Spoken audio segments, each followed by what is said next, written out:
time. And for me, that's still to this day. I hear a beat, I want to dance. Even if it's not actual music, for me, when I hear a consistent drumming of some kind of format, or car or a train, it all has a rhythm to it. And for me, that makes me excited. It makes me want to learn. And so that's something I'm incorporating more into my financial literacy workshops and my trainings, because I want people to not only to learn the concepts and real financial literacy terms, but do it in a way that they're going to want to do it. And it's going to be fun, because we all know when we learn a song, just like we learn the alphabet, we do it through song because it's so much easier to remember. And this last keynote I did for a group of incredible women in San Francisco, I did some of the dance moves, and trust me, I know they're going to remember doing those very few little moves that I showed them. They're going to implement them, which is going to have them be able to ask for more money, get paid better, and in the end, it's like they'll be making more money moves. So that's the ultimate goal is. But I wanted to sit down and do this, and thank you for an incredible last, however long you've been following my journey. But I wish you all an incredible, prosperous new year, a healthy new year.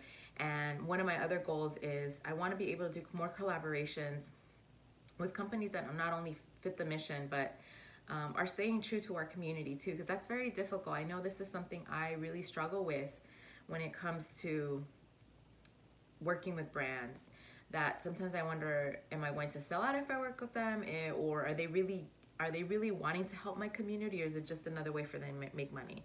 Or they're really exploiting me, or am I just being the token Latinx girl, or whatever they see me as? And luckily for me, I've been working with great companies to this point where I haven't felt that way. But I also want to make sure I stick to that, because it's so hard to say no to some companies that I've had to, where the missions just didn't align, and I didn't feel right about it, and I have to go with my gut. So I appreciate any feedback you have, and if you have any questions or any comments or any ideas that you would want me to cover throughout this podcasting journey, please let me know. I want to also focus some on the video aspect, because more and more of, honestly, the speaking engagements that I get is because people see me and they'll say, wow, obviously you can hear someone's voice. You can tell I'm not from New York. I love hearing New York accents. But when they see me, they think, whoa, you don't look like your traditional financial literacy presenter or facilitator. And I'm like, first of all, what do they look like, right? And usually it's not a person of color, let alone women, right? So I want to make sure we change that and we see representation wherever we go. And I definitely want to keep my content under 20 minutes, because I know for me, it's just hard to get as much content out there. But truthful is, I'm the same way. Like, I want to hear something quick, especially if I'm driving or on the way somewhere, and having to pause and go back to it is such a, for me, sometimes I'll even go back to that episode. So for me, doing it under 20 minutes has been very helpful for my audience, my listeners, because I kind of feel like that's something I would still continue to do. So reach out, let us know what it is that we can help you with. If you're also interested in hosting, I want to give more opportunities for people to shine in their own light. And maybe they've never hosted before, but they want to be able to host. They want to be able to get their voice out there and be seen.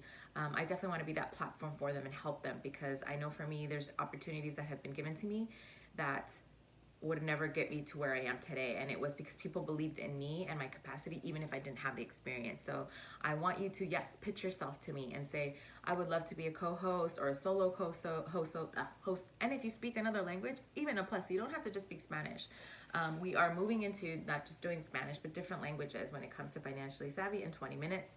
So if you speak French, Mandarin, Arabic, Hebrew, whatever you want, please let me know. And I want to be able to make sure I can give you some of that opportunity. And obviously it aligns with our mission too. But I've noticed the more I help people get what they want, the more I get what I want. And you just feel better at the end of the day, knowing that you're helping other people prosper and do well. I look forward to sharing my journey with you. Look forward to sharing the 4 books that have been working for the last, I don't even know now, it's going to be 5 years. Out to be this year. So please stay tuned, and you might see me on TV, you might see me in some projects that I've been working on in 2019 that should be out by mid 2020. But I want you to reach for the stars. I want to thank you for your time. I want to thank you for your presence and support. And I really, I'm not going to start crying because I've already done that too many times this week. I've been working long days. But I really appreciate the space that you allow me to be a part of your world. Even if it's just for a couple minutes or 20 minutes, because it lets me know that it matters to be represented, it matters to be unique, and if I am the unicorn, it's okay with that too, which I will be doing more panels throughout the country. I've done 2 this past year, and great success, sold out. And I'm a colorful person, so I want to be able to people to see that it's okay to be yourself. Like, as you can see from, if you're watching this, my suit is bright and comfy, and people are like, is that a pajama? And I was like, no, but it's gorgeous and it's comfortable, and I wish it was a pajama. That's something I might have to do. But I want to make sure that you know that I appreciate your time, because I know you can be listening to other people, and I hope that I've earned the time to spend with you. And do your best to support local businesses, women preferably, women of color if you can as well, because we're obviously not only underrepresented in these areas, but we create change within our communities. And I had this conversation with a mentor of mine. I can't wait to share some exciting things I've been working on with, seriously, people have idolized forever, and one of them particularly that I still can't believe it happened. I can't share yet because it's not out, but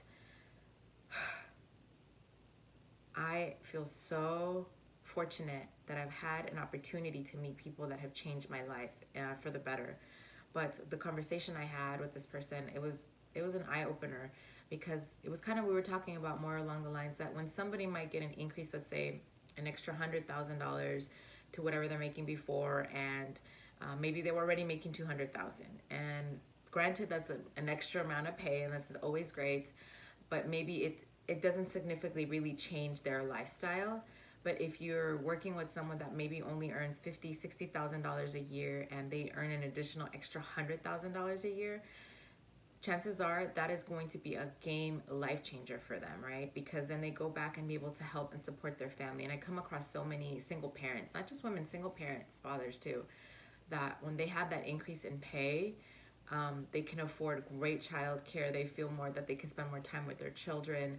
And I think if we learn to close that gender wage gap as well and pay people what they're worth, we can really create some amazing changes in this world. And I hope that companies still and do their best to practice what they preach, not only the diversity inclusion that we need, but pay them what they're worth. Because there's moments and times when I find out I'm getting paid much less than my white male counterpart, and I still not only find that unfair, but we need to make great changes in this world, and we do that by enriching each other's culture and being able to keep this inclusion and have diversity, and not just making one person the token diversity, meaning that happens to me a lot, where I tend to be the only woman, tend to be the only person of color, and sometimes the only immigrant too. So let's do our best, and thank you once again for your time. Happy 2020, as I'm sure you're going to have a fabulous year. Please keep me posted, and I look forward to seeing you or hearing from you for our next episodes on Financially Savvy in 20 minutes.